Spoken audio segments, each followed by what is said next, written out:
सबसे पहली बात तो पीरियड्स होता क्या है। ये एक 28 दिन का साइकिल होता है जो हर महीने कंप्लीट होता है, जिसके बाद 5 दिन तक एक महिला को पीरियड्स आते हैं जिनमें उनके बॉडी से ब्लड डिस्चार्ज होता है। यह है पीरियड्स का सिंपल सा डेफिनेशन। इसकी इंपॉर्टेंस क्या है? तो इसकी ये इंपॉर्टेंस है कि एक औरत को अगर ये ना हो तो वो कभी मां नहीं बन सकती, वो कभी प्रेग्नेंट नहीं हो सकती अपनी लाइफ में। पीरियड्स की शुरुआत 13 से 14 साल मैक्सिमम, अब तो हो गया, अब तो 11-12 साल में भी लड़कियों को पीरियड्स आ जाते हैं, और खत्म होता है 45 से 55 के एज के बीच में। ये जो साइकिल होता है ये हर महीने होता है और इतना आसान नहीं होता है जितनी आसानी से हम लोग एक्सप्लेन कर लेते हैं पीरियड्स के बारे में।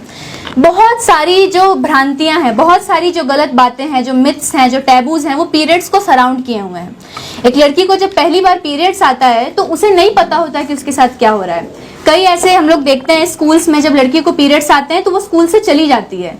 गवर्नमेंट स्कूल में देखने को मिलता है कि वो भाग जाती है अपना बैग लेके स्कूल से, तो उनको पता नहीं होता। तो इसमें गलती किसकी है? इसमें गलती तो हमारी है ना। हम सबके पास एक छोटी बहन होगी, हम सबके पास एक ऐसी दोस्त होगी जिसको नहीं पता होगा पीरियड्स के बारे में। और ये रिस्पॉन्सिबिलिटी किसकी है? तो ये रिस्पॉन्सिबिलिटी मम्मी और पापा की होती है। मम्मी पापा हम लोग के पहले टीचर होते हैं, तो वही हमें सब बातें बताते हैं ना। लाइफ में कुछ भी हो हम उनसे शेयर करते हैं, तो ये जानकारी देने की रिस्पॉन्सिबिलिटी भी तो उन्हीं की है। यहाँ पे जितने भी लड़के बैठे हुए हैं, आप सबकी कोई ना कोई छोटी बहन होगी या कोई ऐसी लड़की होगी जो आपसे छोटी होगी, जिनको इन सब बारे में नहीं पता होगा। तो ये आपकी रिस्पॉन्सिबिलिटी है कि आप उनको प्रॉपरली एजुकेट कर सके इन सब इश्यूज के ऊपर। पीरियड्स को लेकर सबसे बड़ी बात तो ये है कि शर्म, ये जो शर्म है ना, इसी ने कल्याण कर रखा है इस पूरे इशू का। मेरा तो यही मानना है कि जब ये मासिक धर्म है, जब हम लोग इसको मासिक धर्म कहते हैं, तो इसके ऊपर चर्चा, इसके ऊपर विमर्श करना अधर्म कहाँ से हो गया?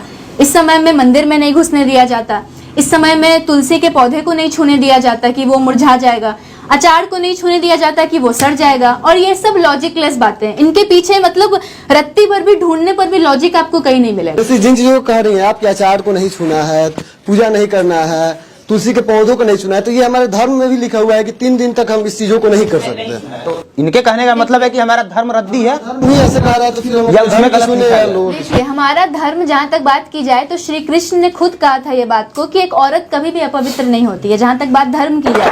और हमारा सनातन धर्म, जो हमारा सनातन धर्म है, उसमें पुरुष और महिला को बराबर ही नहीं कहा है, बल्कि महिला को श्रेष्ठ भी कहा है। और उनका ये कहना है कि पीरियड्स अशुद्ध नहीं होता है। अब मैं इसी के कारण हमारे घर में पूजा भी होता है ऋषि पंचमी के नाम से। आपकी मम्मी भी ये पर्व करती है, पूछेगा ये पर्व क्यों करती है, और जो इसमें कथा बताया जाता है इसी के बारे में चर्चा होती है उस कथा में।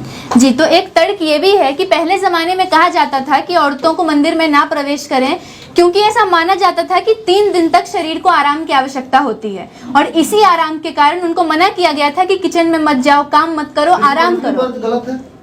कृष्ण पंचमी व्रत के बारे में उतनी जानकारी मुझे नहीं, इसलिए मैं उस पर नहीं बोल रही हूँ। ये पर्व करती होगी शायद, इसलिए। जी, तो आपका कहने का मतलब है कि हमारा धर्म जो कह रहा है क्या वो गलत कह रहा है? हमारा धर्म एक, अच्छा पीरियड्स को, एक सेकंड जी, धर्म शास्त्र की जहां तक से बात है, मुझे लगता है कि हम लोगों ने अपने धर्मों का अध्ययन किया ही नहीं। एग्जैक्टली। ठीक है, आप ऐसे ही पूछ सकती हैं। मुझे लगता है कि हम लोगों ने किया ही नहीं है। बहुत सारी ऐसी चीजें हैं जिसमें बाद में गलत गलत चीजें ठुसी गई हैं। अब उसमें कब कितना क्या गलत ठुसा गया है ये किसी को नहीं पता है। एक पॉइंट सुनिए, एक पॉइंट। अच्छा, आप धर्म के बारे में बहुत जानते हैं। हमारे भारत में गुवाहाटी में एक मंदिर है, कामाख्या माता का मंदिर, और उस मंदिर में माता को पीरियड्स आते हैं। तो अगर माता का जो मंदिर है तो वो तो गलत है। वहाँ पे योनि की पूजा होती है। हाँ, तो योनि की पूजा होती है, तो वो तो अधर्म है, फिर उसको बंद कर देना चाहिए। हम लोग क्यों जाते हैं वहाँ दर्शन करने? जो शिवलिंग की पूजा करते हैं, माता के योनि की पूजा करते हैं, और जो लोग ये कहते हैं कि पीरियड्स में मंदिर नहीं जा सकते, वो मंदिर जो माता का कामाख्या मंदिर है, वहाँ पे माता का यूज किया कपड़ा, ऐसा माना जाता है कि लाल इतने छोटे छोटे टुकड़ों में, लाखों टुकड़ों में वो कटता है और वो बट जाता है, वो खत्म हो जाता है, उसको लोग प्रसाद के रूप में लेते हैं। तो जब वो सही है और आपके घर में बहन माँ को पीरियड्स आए तो वो गलत है, वो अधर्म है। आपका सवाल।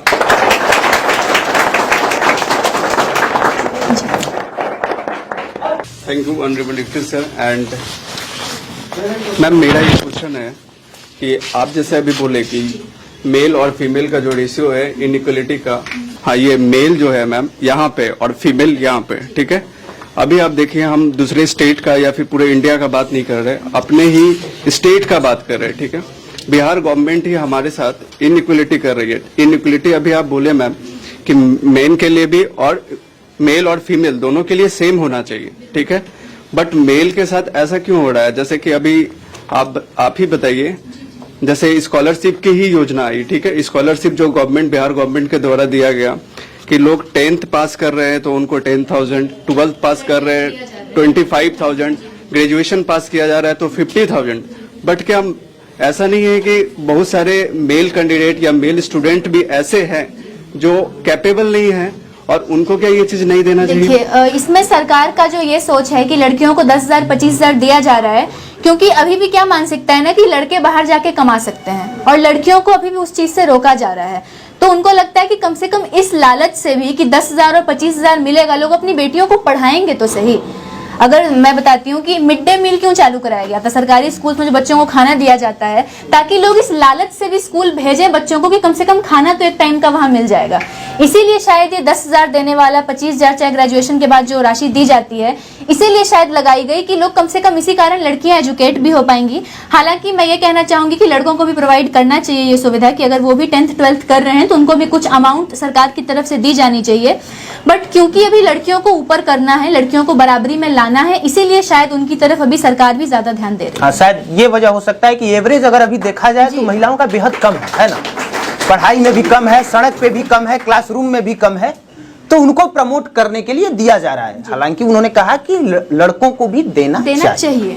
Ma'am, how is gender inequality is connected from the social inequality?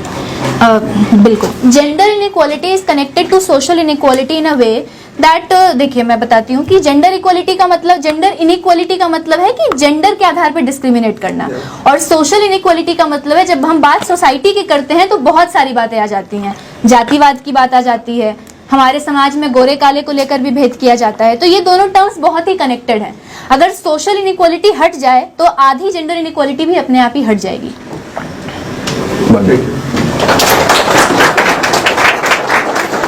Question है कि जो डेथ पेनल्टी रेपिस्ट को मिलता है वो लास्ट ऑप्शन है, मतलब ये है कि मान लीजिए कि किसी को अगर डेथ पेनल्टी मिल रहा है तो क्या वही लास्ट है रेप को लेकर कि और कुछ कदम उठाने चाहिए? देखिए, रेप को लेकर बहुत सारे कदम उठाने की आवश्यकता है। केवल डेथ पेनल्टी दे देना ये तो वो वाली बात हो गई कि आपके घर से कोई चला गया, उसका जुर्माना हम आपको भर दें, जैसे किया गया था कि चमकी बुखार में जिनके बच्चे मरेंगे उनको 1-1 लाख रुपए हम लोग देंगे। तो डेथ पेनल्टी भी दिया जाता है ताकि उनके घर का एक सदस्य गया है और डेथ पेनल्टी। नो मैम, मेरा क्वेश्चन वो नहीं है।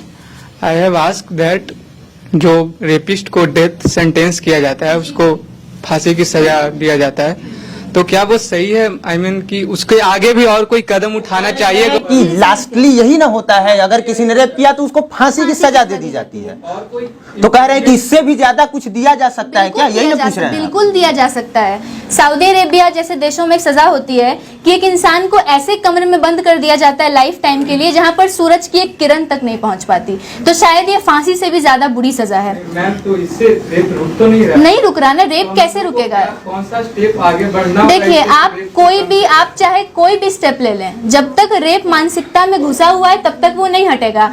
आप पत्थर से मार के इंसान की मौत करा दें, आप फांसी दे दें, आप उसको टुकड़ों टुकड़ों में कटवा क्यों ना दें, तब भी लोगों के अंदर जो ये मानसिकता क्यों आई रेप की? महिलाओं को ऑब्जेक्टिफाई करने की जो मानसिकता है ना, मटीरियलाइज करने के लिए कि ये औरत है। कैसे लोग कमेंट करते हैं कि आइटम है, ये कमेंट करते हैं लोग, तो ये कहते हैं इसको ऑब्जेक्टिफिकेशन। तो रेप आपके हिसाब से इससे अगर ये सेंटेंस टू डेथ, फांसी लास्ट सजा होती है किसी इंसान को, और क्या ही कर सकते हैं?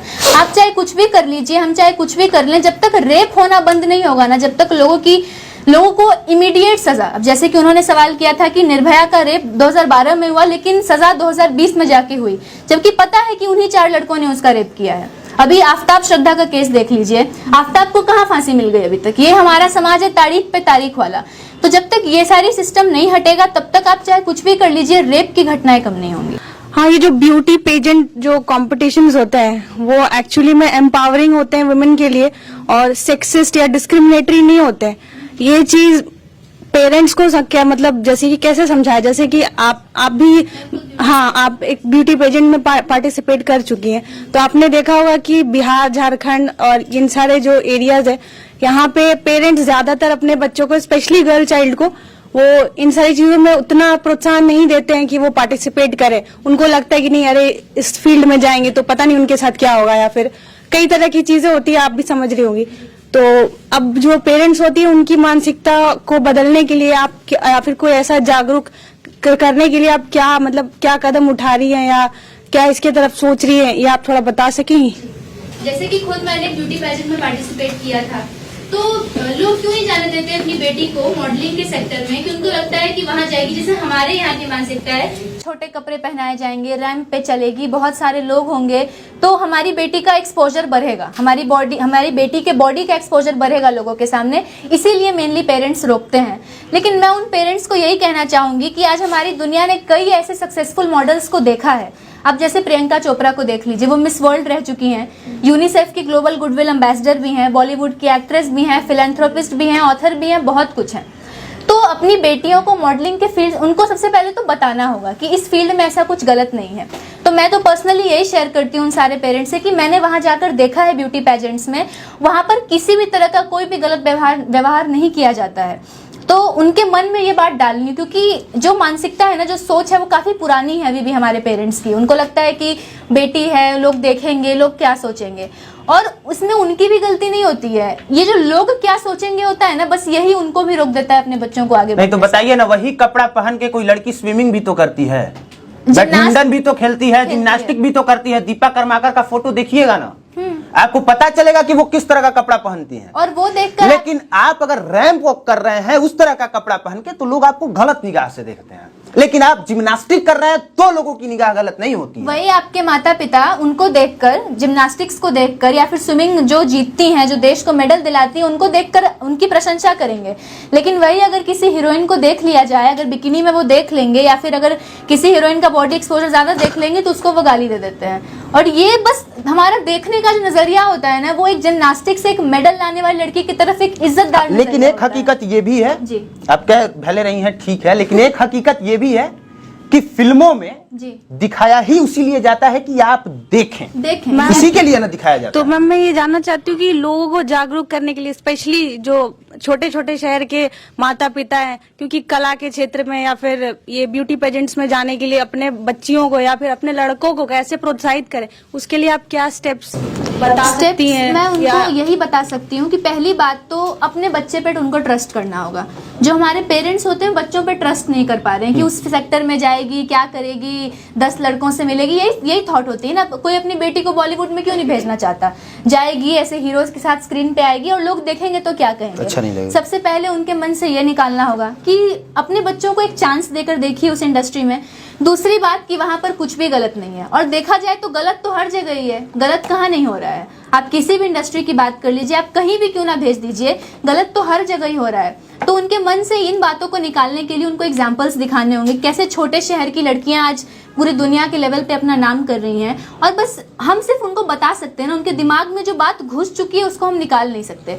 तो बताने के लिए तो हम उनको बस इतना ही बता सकते हैं, उनको मोटिवेट कर सकते हैं कि आप देखिए एग्जाम्पल कि कैसे ये लड़की यहाँ तक पहुंची है। और सबसे बड़ी बात यहाँ पे फैक्टर पेरेंट्स को समझाने वाली होती है कि अपने बच्चों पे ट्रस्ट करना सीखिए, उन पे ट्रस्ट कीजिए, उनको लाइफ में एक चांस दीजिए और चांस देकर देखिए। मैं तो पेरेंट्स से यही कहती हूँ कि आप एक चांस देकर देखो अपनी बेटी को, वो कुछ नहीं कर पाएगी उस इंडस्ट्री में, वापस बुला लेना अपने घर। अच्छा, यहाँ पे किस किस को लगता है कि लड़कियों के छोटे कपड़े पहनने से, फिल्मों में अश्लीलता दिखाने की वजह से रेप होता है?